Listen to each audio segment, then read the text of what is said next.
اب آج کل بہت بڑا ایک مسئلہ ڈسکس ہوتا ہے کہ مسافر کب سے مسافر شمار ہوگا، مختلف اقوال اس کے اوپر آتے ہیں. تو صحیح بخاری کے اندر صحیح سند کے ساتھ، ظاہر ہے صحیح بخاری کی حدیث ہے، اور صحیح بخاری اور مسلم کی تمام متصل الاسناد مرفوع احادیث قطعی الصحت ہیں، اس پہ امت کا اجماع ہے. جو احادیث ہیں، ضعیف اقوال صحیح بخاری میں بھی موجود ہیں، لیکن جو احادیث ہیں وہ سب کی سب قطعی الصحت ہیں. اور وہ یہ ہے کہ ابن عباس رضی اللہ تعالیٰ عنہ کہتے ہیں کہ نبی صلی اللہ علیہ وسلم 48 میل کے اوپر قصر فرمایا کرتے تھے، 48 میل کے اوپر. جبکہ صحیح مسلم کے اندر یہ حدیث ملتی ہے کہ آپ صلی اللہ علیہ وسلم 9 میل کے اوپر بھی قصر فرمایا کرتے تھے. اس کے علاوہ مختلف احادیث میں مختلف اقوال، اور مصنف ابن ابی شیبہ کے اندر کئی صحابہ کے آثار ملتے ہیں. حتیٰ کہ صحیح بخاری میں یہاں تک آتا ہے کہ سیدنا علی رضی اللہ تعالیٰ عنہ جب کوفے سے نکلتے تھے، ابھی کوفے کے گھر نظر آ رہے ہوتے تھے اور وہ قصر نماز شروع کر دیتے تھے. تو میں نے اس معاملے میں یہی سمجھا ہے، اور یہ بات جو ہے وہ حق کے زیادہ قریب ہے، کہ اصل میں یہ مسئلہ ہے اجتہادی. جب آپ کو یہ واقعی یقین ہے کہ آپ غریب الوطنی کی حالت میں ہیں اور اپنے شہر سے دور ہیں، تو آپ قصر کریں گے. قصر کرنا واجب نہیں ہے، مستحب ہے. اس میں امام حنیفہ رحمۃ اللہ علیہ کا جو موقف ہے وہ منفرد ہے. ان کے نزدیک نمازیں قصر کے ساتھ پڑھنا یہ واجب ہے، جبکہ باقی تمام ائمہ محدثین اور فقہاء کرام کا یہی موقف ہے کہ نماز قصر کرنا سنت ہے، مستحب ہے.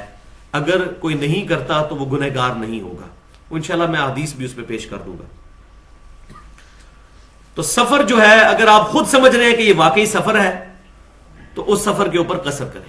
اب اس میں کوئی یہ بھی سوچ سکتا ہے کہ جی یہ آج کل جہاز کا اور ٹرین کا بڑا آرام دہ سفر ہوتا ہے. بھائی جتنا مرضی آرام دہ سفر ہو، سفر اپنا آپ ضرور انسان کو دکھاتا ہے. اس میں انسان کو بھوک پیاس اور ان تمام چیزوں سے گزرنا پڑتا ہے، تو وہ قصر کرے گا.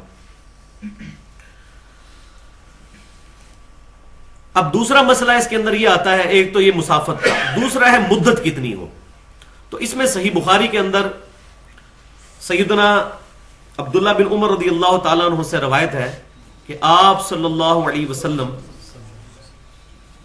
19 دن کا، ابن عباس سے، بلکہ عبداللہ بن عمر سے نہیں، عبداللہ بن عمر سے اگلا اثر ہے جو میں پیش کروں گا. ابن عباس رضی اللہ تعالیٰ عنہ سے روایت ہے کہ نبی صلی اللہ علیہ وآلہ وسلم 19 دن تک ٹھہرے اور آپ صلی اللہ علیہ وسلم نے قصر نماز ادا کی. تو یہ 19 دن والا بھی ملتا ہے، اور مصنف ابن ابی شیبہ میں صحیح سند کے ساتھ سیدنا عبداللہ بن عمر رضی اللہ تعالیٰ عنہ کا اثر 15 دن والا بھی ملتا ہے کہ وہ 15 دن کے لیے رکے اور انہوں نے قصر نماز ادا کی. تو 19 دن کے اندر 15 بھی شامل ہے. تو سب سے مضبوط رائے یہ ہے کہ 19 دن. اور یہ تو اس صورت میں ہے کہ جب انسان کو پتا ہو. اگر انسان کو یہ پتہ ہی نہ ہو کہ کتنی دیر کے لیے وہاں جانا ہے، ہو سکتا ہے 2 دن کے لیے، ہو سکتا ہے 3 دن کے لیے. جیسے بعض اوقات یہاں سے ہمارے جہلم سے لوگوں کو اسلام آباد علاج کی خاطر جانا پڑتا ہے. آج کل کرتے بعض اوقات 1 ہفتے 2 ہفتے 3 ہفتے بھی گزر جاتے ہیں. اگر یہ صورتحال بن جائے تو مسلسل ہی وہ قصر نماز پڑھے گا. اور اس کا ثبوت جو ہے وہ مصنف ابن ابی شیبہ میں صحیح سند کے ساتھ موجود ہے کہ آذربائی جان کی جو جنگ تھی سیدنا عثمان غنی رضی اللہ تعالیٰ عنہ کے مبارک دور میں، جب رشیا فتح ہوا تھا، اس دوران عبداللہ بن عمر رضی اللہ تعالیٰ عنہ کہتے ہیں ہم تمام صحابہ کرام کے ساتھ برف باری وہاں شروع ہو گئی تھی. تو 6 مہینے تک آج کل کرتے کرتے 6 مہینے بیت گئے اور صحابہ کرام نے 6 مہینے تک قصر نماز ادا کی. کیونکہ یہ مسلسل خوف کی بھی کیفیت ہے. خوف سے مراد صرف جان والا خوف نہیں ہے، بلکہ یہ ہے کہ انسان کو اپنی سچویشن کلیئر نہیں ہے، ٹائم کا پتہ نہیں ہے. تو اگر اسی طریقے سے آج کوئی شخص کسی ہاسپٹل میں کسی مریض کی تیمارداری کے لیے جاتا ہے اور وہاں اس کو آج کل کرتے ہوئے 2 ہفتے 3 ہفتے ایون مہینہ 2 مہینے 6 مہینے بھی گزر جاتے ہیں، تو کوئی مسئلہ نہیں، وہ قصر نماز ادا کرے گا. اور اگر وہ بہت وہمی بندہ ہے تو نماز پوری بھی ادا کر سکتا ہے. کیونکہ صحیح بخاری کے اندر موجود ہے سیدہ عائشہ رضی اللہ تعالی عنہا سفر کے دوران مکمل پوری نماز بھی ادا کر لیا کرتی تھی، فرض یعنی کہ پورے پڑھا کرتی تھی، اور اس میں مخالفت کوئی کسی کی موجود نہیں ہے. اگر نبی صلی اللہ علیہ وسلم کی مرفوع حدیث اور کسی صحابی کے عمل کے دوران کے درمیان اختلاف آئے اور صحابہ کرام علیہم رضوان اس اختلاف کو بیان کریں اور اس کی وجہ سے اس صحابی کی مخالفت کر دیں، تب وہ قول خلاف ہوگا مرفوع حدیث کے، ادروائز نہیں۔ مثال کے طور پر نبی صلی اللہ علیہ وسلم کے بارے میں صحیح بخاری اور مسلم میں آتا ہے کہ آپ صلی اللہ علیہ وسلم نے 3 دن تک تراویح کی نماز جماعت سے پڑھی، جبکہ سیدنا ابو بکر صدیق رضی اللہ تعالیٰ عنہ نے اس معاملے کو اسی طریقے سے چھوڑ دیا۔ سیدنا عمر کے بھی شروع کے سالوں کے اندر معاملہ اسی طرح رہا، پھر سیدنا عمر رضی اللہ تعالیٰ عنہ نے تراویح کی جماعت پورا مہینہ شروع کروائی۔ اگرچہ یہ عمل بظاہر نبی صلی اللہ علیہ وسلم کی سنت سے ہٹ کر تھا، لیکن صحابہ کرام کا اجماع ہو گیا اور اجماع حجت ہے۔ تو صحابہ کرام میں اختلاف آئے تو صرف حدیث دیکھ کر کسی صحابی کے قول کو چھوڑ نہیں دینا ہوگا، بلکہ یہ دیکھنا ہوگا اس کے اس عمل کے اوپر کسی دوسرے صحابی نے اس کی مخالفت کی ہے، اگر نہیں کی تو اس پر اجماع تصور ہوگا۔ جیسا کہ میں کئی دفعہ بتا چکا ہوں کہ مٹھی کے بعد داڑھی کاٹنے کے بارے میں اگرچہ میں نہیں کاٹتا، لیکن اس پہ صحابہ کا اجماع ہے کہ یہ جائز ہے، اور اس حدیث کے راوی صحیح بخاری میں عبداللہ بن عمر ہے کہ داڑیاں بڑھاؤ اور مونچھیں پست کرو، اور عبداللہ بن عمر کا یہ اثر صحیح بخاری میں موجود ہے کہ وہ مٹھی کے بعد داڑھی کو کاٹ دیا کرتے تھے۔ تو راوی اپنی روایت کو سب سے بہتر سمجھتا ہے، ان کے اس عمل کی وجہ سے کسی نے ان کی مخالفت نہیں کی۔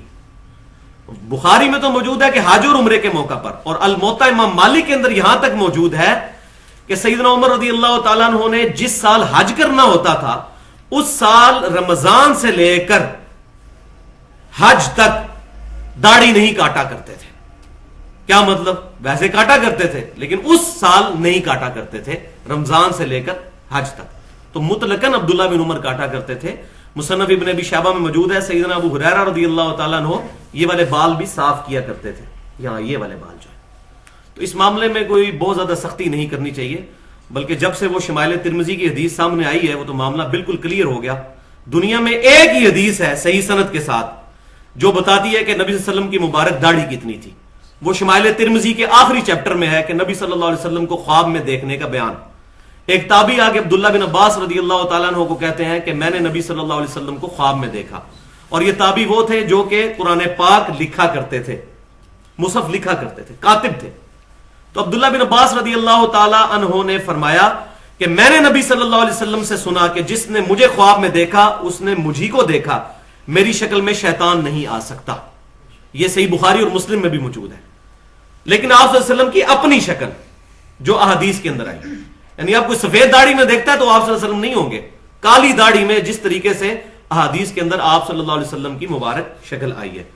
تو عبداللہ بن عباس رضی اللہ تعالیٰ عنہ نے کہا کہ تم اپنا خواب بیان کرو، تو انہوں نے اپنا خواب ڈیٹیل کے ساتھ بیان کیا۔ اس کے اینڈ کے اوپر عبداللہ بن عباس رضی اللہ تعالیٰ عنہ نے فرمایا اگر تم رسول اللہ صلی اللہ علیہ وسلم کو اپنی زندگی میں دیکھتے تو اس سے مختلف نہ پاتے جس طرح کہ تم نے خواب میں دیکھا ہے۔ تو اس میں وہ آپ صلی اللہ علیہ وسلم کے چہرے مبارک کے بارے میں، باقی چیزوں کے بارے میں بتاتے ہیں، اور پھر داڑھی کے بارے میں فرماتے ہیں کہ آپ صلی اللہ علیہ وسلم کی داڑھی پورے چہرے مبارک پر پھیلی ہوئی گھنی تھی، اور وہاں تک سینے کے حصے پر پھیلی ہوئی تھی جو گلے سے ملا ہوا ہوتا ہے، نحر تک، یہ والا حصہ نحر، یہ ہڈی، یہ جو بالکل 2 شانوں تک جاتی، یہاں تک آپ صلی اللہ علیہ وسلم کی داڑھی پھیلی ہوئی تھی۔ تو اس حدیث کی وجہ سے یہ جو کہتے ہیں نا پورا سینہ بھرتی تھی، اس سے بڑا دنیا کا کوئی جھوٹ ہی نہیں ہے، کہیں لکھا ہی نہیں ہوا۔ یہ سراسر منافقت اور نبی صلی اللہ علیہ وسلم پر جھوٹ باندھنا ہے۔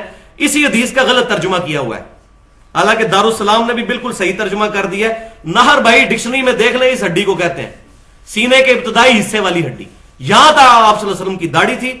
اور اس پر میرا اجتہاد یہ ہے، جو علماء بڑے پریشان ہیں آج اس اجتہاد کے اوپر، کہ عبداللہ بن عمر مٹھی کے بعد داڑھی کاٹتے ہی اس لیے تھے کہ وہ اپنی داڑھی کو حضور کی طرح کرنے کی کوشش کرتے تھے،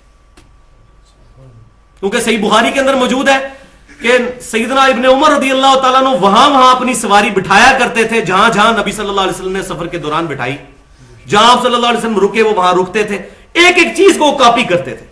تو میرا یہ گمان ہے کہ عبداللہ بن عمر جنہوں نے خود حدیث سن رکھی تھی کہ داڑیاں بڑھاؤ اور مونچھیں پس کرو، ان کو نہیں تھا پتا کہ یہ داڑھی کاٹنا گناہ ہے، نعوذ باللہ، جس طرح آج کل بعض غیر مقلدین کہتے ہیں۔ غیر مقلدین، اہل حدیث نہیں، اہل سنت نہیں۔ غیر مقلد وہ ہوتا ہے جو اپنی مرضی سے قرآن و حدیث سے رزلٹ نکالتا ہے، اور اصحاب الحدیث اور اہل السنہ وہ ہوتے ہیں جو کتاب و سنت کو سلف کے منہج پر مانتے ہیں، صحابہ، تابعین اور تبع تابعین کے اقوال کی روشنی میں۔ غیر مقلدین منکرین حدیث بھی غیر مقلدین ہے۔ تو جو اہل السنہ ہوگا وہ صحابہ کرام کے منہج کے مطابق چلے گا۔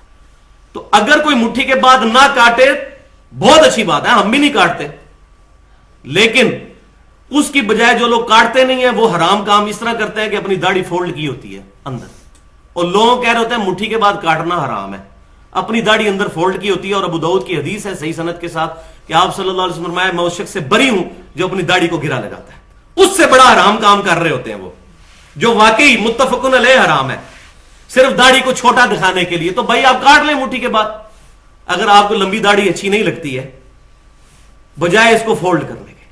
تو یہ ایکسٹریم رویے نہیں ہونے چاہیے. تو بات کہاں سے کہاں نکل گئی کہ صحابہ کرام علیہم رضوان کا منہج دیکھنا ہوگا کہ وہ کیا ہے.